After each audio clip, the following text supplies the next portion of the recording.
Good morning class 7। आज हम लोग शूर्पणखा का लंका जाना आगे से पढ़ेंगे। यहाँ तक इस पैराग्राफ तक हम लोग पढ़े थे कि शूर्पणखा जो है वह रावण की भी बहन होती है और रावण के पास जाती है और बताती है कि राम की पत्नी बहुत सुंदर है, उसे मैं तुम्हारे लिए लाना चाहती थी, लेकिन राम और लक्ष्मण ने मेरे अंग काट लिए। अब तुम जाओ और जाकर उसकी पत्नी को ले आओ और अपने बल का परिचय दो। हम लोग यहाँ तक पढ़े थे। अब हम लोग आगे पढ़ेंगे कि शूर्पणखा की रोंगटे खड़े कर देने वाली बातें सुनकर राम ने अपने मंत्रियों से सलाह की। रावण जो है वह अपने मंत्रियों से सलाह करता है कि आखिर क्या किया जाए। वह क्या करता है कि आकाशगामी रथ मंगाकर, यहाँ पर देखो ये आकाशगामी रथ जो है वह हवाई जहाज़ है। तो आप लोगों को पता होना चाहिए कि रामायण काल में ही हमारे देश में हवाई जहाज़ बन गया था। उसको आकाशगामी रथ कहा गया, पुष्पक विमान कहा गया और उड़न खटोला कहा गया। लेकिन ये आप जान लो कि पूरे विश्व में सबसे पहले हवाई जहाज़ का निर्माण हमारे ही देश में हुआ था और वो भी रामायण काल में। ठीक है, तो क्या करता है कि आकाशगामी रथ मंगाकर मारीच के पास पहुंचता है। मारीच जो है वह उसका मामा रहता है, रावण का मामा रहता है।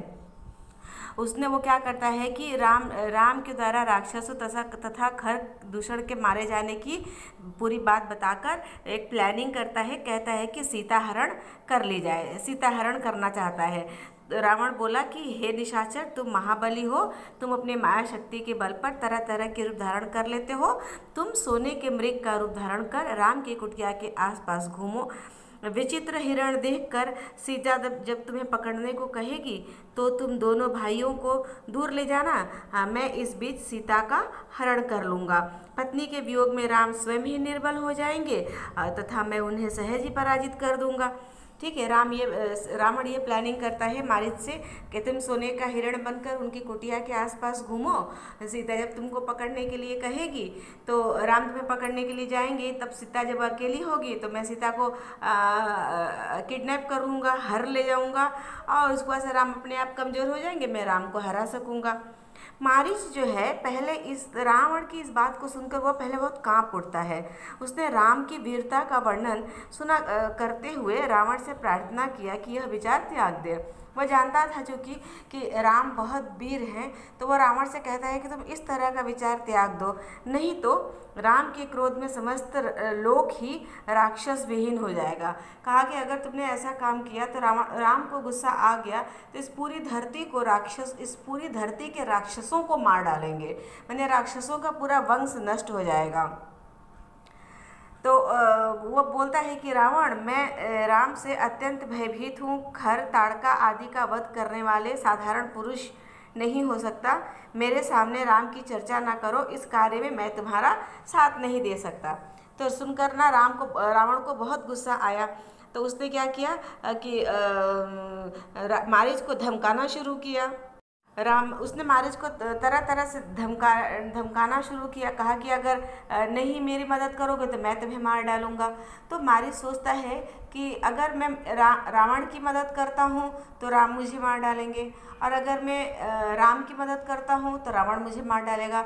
मुझे दोनों तरफ से मरना ही है, तो क्यों ना मैं राम के हाथों मरकर मुक्ति पाऊँ। इस राक्षस के हाथों मरने से तो अच्छा है कि राम के हाथों मरकर मोक्ष पाना ठीक रहेगा। तो फिर वो क्या किया कि वह सोने का हिरण स्वर्ण मृग बनने के लिए तैयार हो गया। तब जो है वो दोनों रथ पर बैठकर राम की कुटिया के पास पंचवटी में गए जहाँ पर दोनों थे।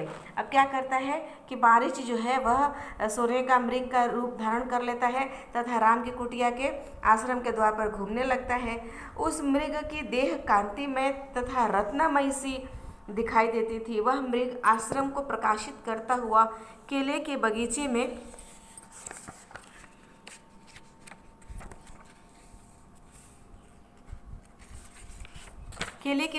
पहुंचा।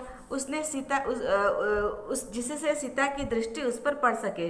सीता जो है उस परम विचित्र मृग को देखकर राम से बोली कि आर्य पुत्र, यह मृग बड़ा सुंदर है, इसने मेरे मन को हर लिया है। हे महाभाव, इसे ले आइए। राम जो है सीता जो है वह राम से आग्रह करती है कि मुझे ये सोने का हिरण ला कर दो।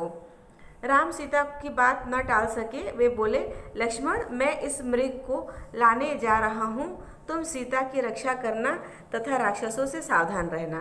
ठीक है, राम बोलते हैं कि ठीक है। लक्ष्मण के ऊपर सीता का उत्तरदायित्व देकर वे हिरण को पकड़ने के लिए चले गए। अब वो हिरण जो था वो सचमुच का हिरण तो था नहीं, वह बड़ा मायावी था, कभी छिपता कभी प्रकट होता।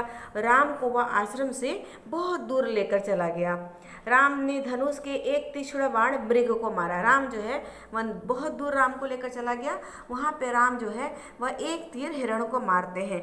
बाण के लगते ही वह उछलकर जमीन पर गिर गया और भयंकर गर्जना करता हुआ अपना असली रूप धारण कर लिया। ठीक है, वह राक्षस के रूप में परिवर्तित हो गया। और जैसे कि उन लोगों का रावण का और मारीच का प्लानिंग था, तो रावण के बताए अनुसार वह जोर जोर से हा सीते हा लक्ष्मण कहकर चिल्लाया, खूब जोर से चिल्लाया। अब क्या हुआ कि वन से आती हुई आवाज़ सुनकर सीता जो है वो घबरा गई और बोली कि भैया लक्ष्मण तुम शीघ्र जाओ, शायद तुम्हारे भाई संकट में है। वो तो इन लोग का प्लानिंग था कि वो चिल्लाएंगे, वो चिल्लाएगा तो लक्ष्मण जाएंगे तो फिर सीता अकेली पड़ जाएगी। सीता के लक्ष्मण जो हैं वो बिल्कुल तैयार नहीं हो रहे थे। वो कह रहे थे कि नहीं, भैया ने आपका उत्तरदायित्व तो मुझ पर दिया है, मैं आपको अकेला छोड़ के नहीं जा सकता। लेकिन सीता के बार बार कहने पर भी लक्ष्मण नहीं गए। तो सीता कुपित होकर बोली, गुस्सा होकर बोली कि तुम भी मित्र रूप में भाई के शत्रु जान पड़ते हो, तभी संकट में भी उनकी मदद करने के लिए नहीं जा रहे हो। सीता जो है वो बार बार प्रार्थना करती है। जब लक्ष्मण नहीं मानते हैं तो वो लक्ष्मण को खरी खोटी सुनाती है, कहती है कि तुम भी लगता है शत्रु ही हो। तो क्या होता है कि लक्ष्मण जो है वो जाने के लिए तैयार हो जाते हैं।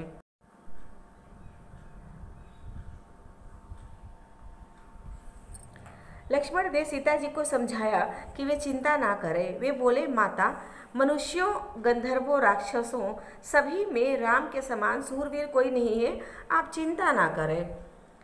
इधर ढाढ़स बंधाए जाने के बाद भी सीता को अत्यंत चिंतित देख लक्ष्मण उन्हें प्रणाम करके राम के पास चल दिए।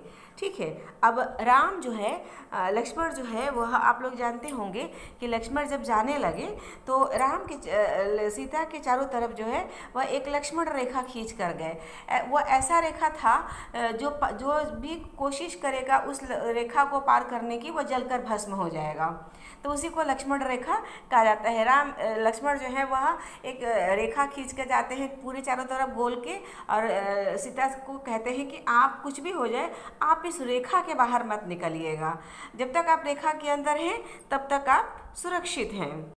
जैसे ही लक्ष्मण गए, रावण जो है वो पास ही झाड़ियों की ओट में सन्यासी वेश में छिपा बैठा था। मौका पाते वह बाहर निकल आया और वेद मंत्र बोलते हुए सीता के सामने आ गया।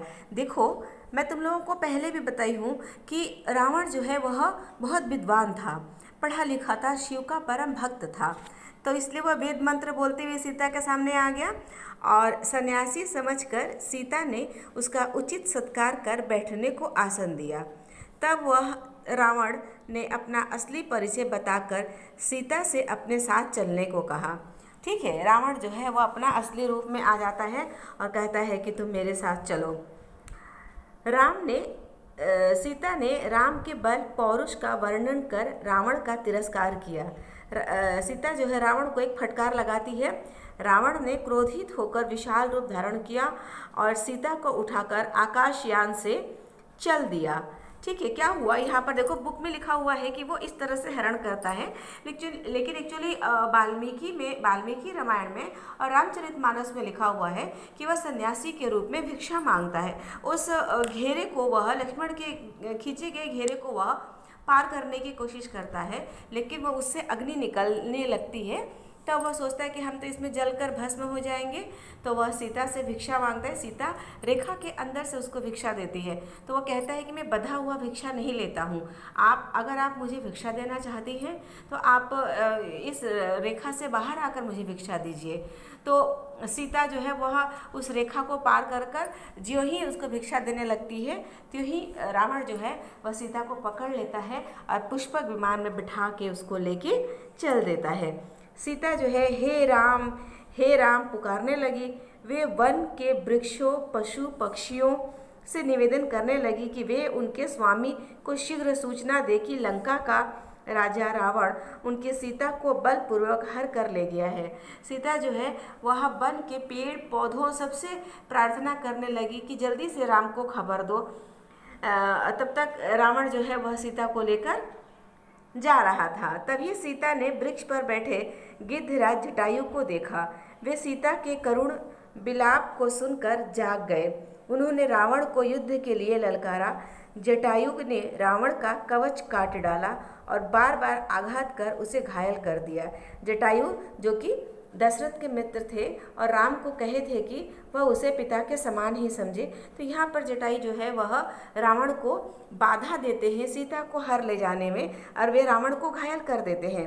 अब रावण को बहुत क्रोध हो आया। उसने अपनी तलवार से उसके पंख काट डाले।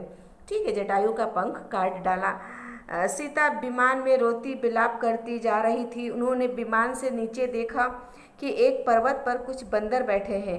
सीता ने सोचा शायद ये वानर ही राम को उनका संदेश दे सके।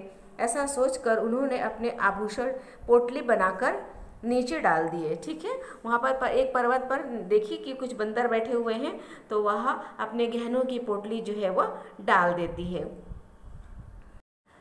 रावण शीघ्र ही लंका पहुंच गया। हवाई जहाज पर बैठा था।